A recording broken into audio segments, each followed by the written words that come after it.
Welcome guys to the Ohio Valley Mall in St. Clairsville. Let's go inside and check this place out.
Hello everybody, I hope you guys enjoyed the cinematic shots, and welcome, like I mentioned, to the Ohio Valley Mall in St. Clairsville, Ohio.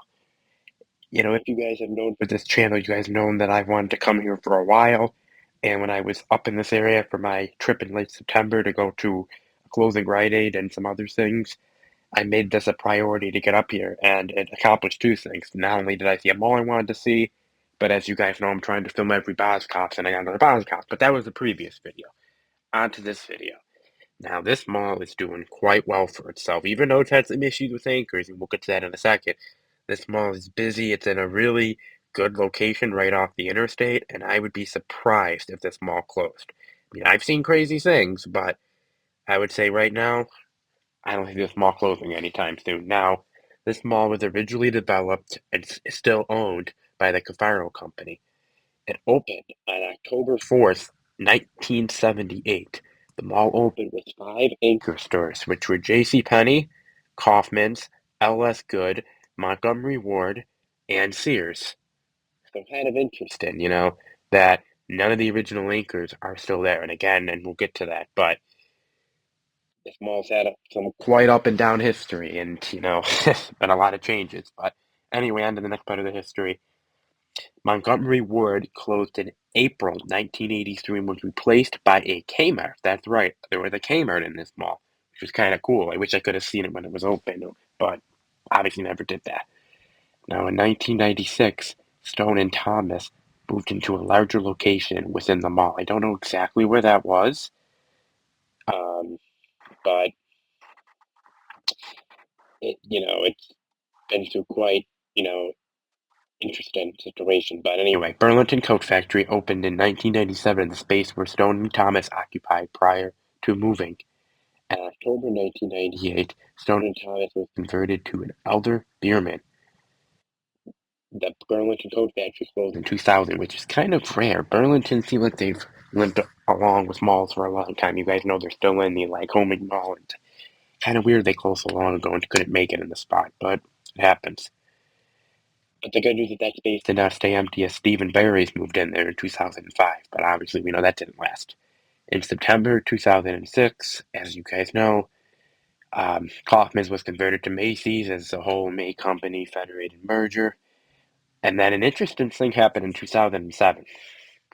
The JCPenney moved out of this mall and moved to Triadelphia, West Virginia in 2007. That's right, that JCPenney that I filmed a couple videos ago, there's a reason why that store looks new and fancy, because for JCPenney standards, it is very new, and it only moved there, you know, 17 years ago. But I was interested how they moved out of the mall, and even though Triadelphia is not that far, for those of you that live in this area, you guys know it's all of 20 minutes, half an hour. But it's interesting they moved out of state for their relocation. Kind of weird, and weird to see JCPenney move out of malls. You don't see that very often. But anyway, that JCPenney was replaced by a Levin Furniture in 2009. And then, of course, in 2008, Steve & Barry's all went out because Steve & Barry's, they overexpanded and quickly disappeared. And then another interesting development, Crafts 2000, which I don't know what that was. It obviously was a craft store, but I never heard of it. First time I ever heard of it, but they moved into Steve & Barry's in 2009. In 2012, the mall underwent a a major renovation, where they added many new features, and they also added a new anchor spot. But in 2012, the live-in furniture closed. Not surprising, but wouldn't last empty for very long, as in February 2013, Boscov's announced they'd open up their first store in Ohio in in that former spot that would open up later in that year. So that's good that space got quickly filled. That's the one thing about this mall. Even though this mall's lost a lot, they seem to know how to fill things for the most part. But Boscov's being here. The beautiful Boscov's you guys saw in the last video. It's not going anywhere. It was their first location in Ohio, and of course now they have two, as you guys know, because they're now in Niles as well. But anyway, in July 2015, Crafts 2000 closed and was replaced by a Pat Catan's, which you guys know Pat Catan's was. It was a craft store, very similar to like AC Moore. They all went out, and we will get to that. But unfortunately, in January 2017, both Elder Beerman and the Kmart closed in the mall in the same year, which is not good to lose two anchors. But this mall, like it's gone through before, did not go away. This mall rebounded, and that's, I mean, the Kmart obviously probably wasn't busy, but the Elder Beerman was probably a big hit. But in April 2017, the former Elder Beerman was subdivided, renovated to add Marshall's, which opened that that September.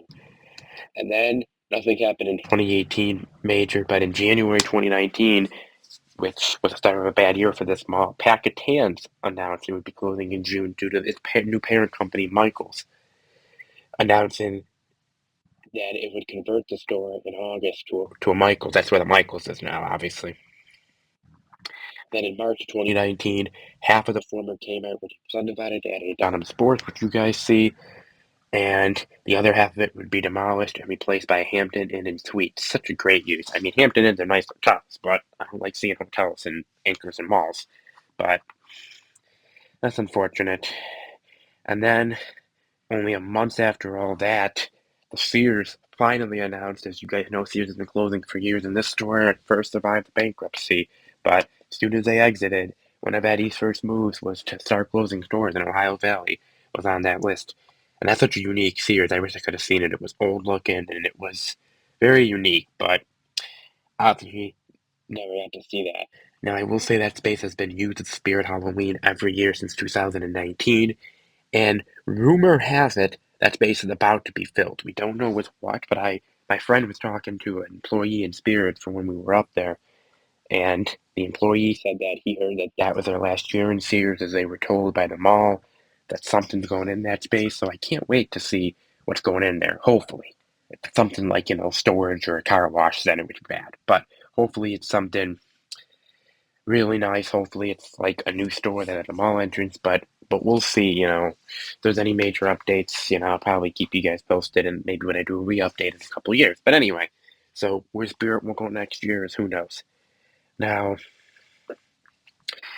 after 2019's turbulent year 2020 didn't start off very well, because in January it was announced that the Macy's would be closing in March as part of a plan to close 125 stores over the next couple of years.